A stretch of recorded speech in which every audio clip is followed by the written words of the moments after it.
तो प्यारे विद्यार्थियों नमस्कार, स्वागत है आप सबका एक और नए वीडियो में। प्यारे विद्यार्थियों, आज हम यहाँ पर देखने वाले हैं कक्षा 9वीं के लिए आपके विज्ञान विषय के पूरे क्वेश्चन पेपर को और इसके पूरे सॉल्यूशन को।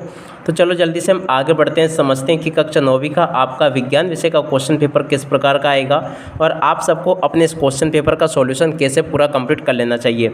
टोटली A to Z पूरा का पूरा क्वेश्चन पेपर आज हम यहाँ से डिस्कस करने वाले हैं। तो चलो जल्दी से हम आगे बढ़ते हैं, समझते हैं कि आपका पूरा क्वेश्चन पेपर कैसा आएगा और आप सबको अपने इस क्वेश्चन पेपर का सॉल्यूशन कैसे पूरा कंप्लीट कर लेना चाहिए। A to Z टोटली पूरा का पूरा क्वेश्चन पेपर आज हम यहाँ पर देखेंगे। तो देखिएगा, कुछ इस प्रकार का क्वेश्चन पेपर आपको परीक्षाओं में देखने को मिलेगा। यहाँ से आप लोग इसको पढ़ लें और पूरा समझ भी लें। देखिएगा, यहाँ पर आपको क्वेश्चन दिए गए हैं, सही विकल्प चुनकर लिखिए। अब देखो, सही विकल्प चुनकर आपको कैसे लिखने हैं। पदार्थ की किस अवस्था में कणों के मध्य न्यूनतम रिक्त स्थान होता है? तो देखो, इसका राइट आंसर आपका आ जाएगा ठोस। उसके बाद में देखो दूसरा क्वेश्चन, निम्नलिखित में से कौन सा पदार्थ ऊर्ध्वपातित हो सकता है? तो देखो उपरोक्त सभी। और इसके बाद में देखो अगला क्वेश्चन, प्रश्न नंबर 3, आवोगार्दो स्थिरांक में परमाणु की संख्या। तो देखो ये होगी, ये बी नंबर का इसका राइट आंसर आएगा।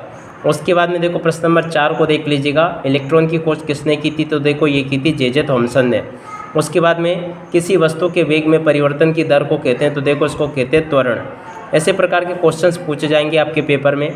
उसके बाद में देखो प्रश्न नंबर 6 को पढ़ लें, तेज हवा चलने से पेड़ के पत्ते या फल टूटकर गिर जाते हैं। तो देखो इसके पीछे कारण है स्थैतिक जड़त्व के कारण। उसके बाद में देखो अगला क्वेश्चन, प्रश्न नंबर 7, किसी वस्तु का द्रव्यमान पृथ्वी पर 12 किलोग्राम है, चंद्रमा पर इसका द्रव्यमान होगा। तो देखो वहाँ पर आप लोग इस प्रकार से इसको देख ले। प्रश्न नंबर 8 को देखते हैं, तो 8 का राइट आंसर आपका बी आ जाएगा। अब इसके बाद में यहाँ से आप लोग इनको पढ़ लीजिएगा। यहाँ पर जो जो क्वेश्चंस मैं आपको बता रहा हूँ, आप सब लोग इनको अच्छे प्रकार से कंप्लीट जरूर कर लें, क्योंकि इसी प्रकार के क्वेश्चंस आपके पेपर में परीक्षाओं में आपसे पूछे जाएंगे। अब इसके बाद में देखो यहाँ से आप लोग इनको भी पढ़ लें। प्रश्न नंबर 2 में जो क्वेश्चन पूछे गए, ठोस कार्बन डाइऑक्साइड को ठोस CO2 नाम से भी जाना जाता है। टिंडल प्रभाव कोलाइट विलियन द्वारा प्रदर्शित गुण है। एल्यूमिनियम क्लोराइड का सूत्र AlCl3 है। उसके बाद में कोशिका का मस्तिष्क केंद्रक को कहा जाता है। हमारे शरीर में गति के लिए पेशी ऊतक जिम्मेदार होता है। प्रति इकाई समय में हुआ विस्थापन वेग कहलाता है। किसी वस्तु का भार उसके जड़त्व की माप है। तो इस प्रकार से देखो यहाँ तक के सभी क्वेश्चंस मैंने आपको बता दिए। अब इसके बाद में हम आगे बढ़ते हैं, प्रश्न नंबर 3 को देखते हैं, जिसमें कि आपसे जोड़ी पूछी जाएगी। अब चलो देखते हैं कि जोड़ी का मिलान आपको कैसे करना है। अत्यधिक संपीड़िता, तो देखो इसकी जोड़ी मिल जाएगी गैस से। ब्रोमीन की जोड़ी मिल जाएगी अधातु से। कैल्शियम और आर्गन की जोड़ी संबारिक से। लाइसोसोम की जोड़ी आत्मघाती तेली से। फ्लोएम की जोड़ी भोज्य पदार्थों के संवेदन से। और स्थितिज ऊर्जा की जोड़ी शून्य से। गिरती हुई वस्तु का प्रारंभिक वेग mgh होगा। माइक्रोफोन की जोड़ी मिलेगी श्रवण सहायक युक्ति से। तो देखो इस प्रकार से यहाँ से आप लोग इनको देख लें पूरा और समझ भी लें। यहाँ तक के सभी क्वेश्चंस मैंने आपको बता दिए।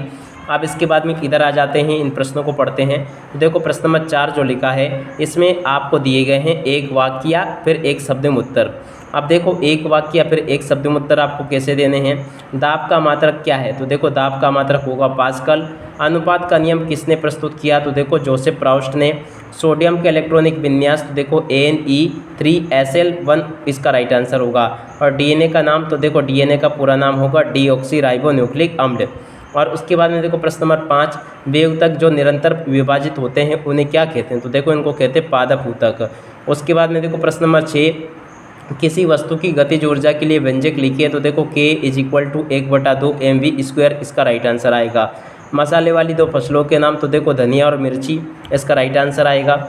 अब इसके बाद में देखो यहाँ से देख लें इनको, प्रश्न नंबर 5 को, गुप्त ऊष्मा किसे कहते हैं? आसवन विधि किसे कहते हैं? क्रिस्टलीकरण की विधि के 2 अनुप्रयोग आपको बताने हैं। प्रोटॉन के 2 गुण आपको बताने हैं।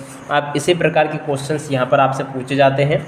अब इसके बाद में देखो यहाँ से देख लीजिएगा, समस्थानिक किसे कहते हैं? रदरफोर्ड का परमाणु मॉडल की कमी आपको बतानी है। ऊतक किसे कहते हैं? फ्लोएम और जाइलम में 2 अंतर आपको बताने हैं। एक समान गति किसे कहते हैं? दूरी और विस्थापन में अंतर आपको बताना है। न्यूटन का गति संबंधी द्वितीय नियम आपको बताना। प्रश्न नंबर 14 को देख लीजिएगा। अब 14 के बाद में देखो ये आपका प्रश्न नंबर 15 लिखा है। 15 के बाद में देखो प्रश्न नंबर 16 ही लिखा है। 16 के बाद में देखो 17, 18, 19 इसी प्रकार के क्वेश्चंस आपके पेपर में परीक्षाओं में आपको देखने को मिलेंगे। तो यहाँ तक के सभी क्वेश्चंस को आप लोग देख लें और अच्छे प्रकार से पूरा समझ भी लें। प्रश्न नंबर 20 ये लिखा गया है। 20 के बाद में देखो 21वां क्वेश्चन ये लिखा है। 22वां ये लिखा है। तो देखो यहाँ तक के सभी क्वेश्चंस मैंने आपको बता दिए। उम्मीद करता हूँ कि ये सभी क्वेश्चंस और उनके आंसर आपको समझ में आ गए होंगे। तो आप सब लोग इनको अच्छी प्रकार से कंप्लीट जरूर कर लें, ताकि आप सब लोग अपनी परीक्षाओं के पेपर में इनको अच्छे से लिख कर आ सके। अब देखिएगा प्यारे विद्यार्थियों, यहाँ तक के सभी क्वेश्चंस मैंने आपको बता दिए। अब इसी के साथ में इस वीडियो को यहीं पर पूरा करते हैं। नमस्कार, जय हिंद, जय भारत।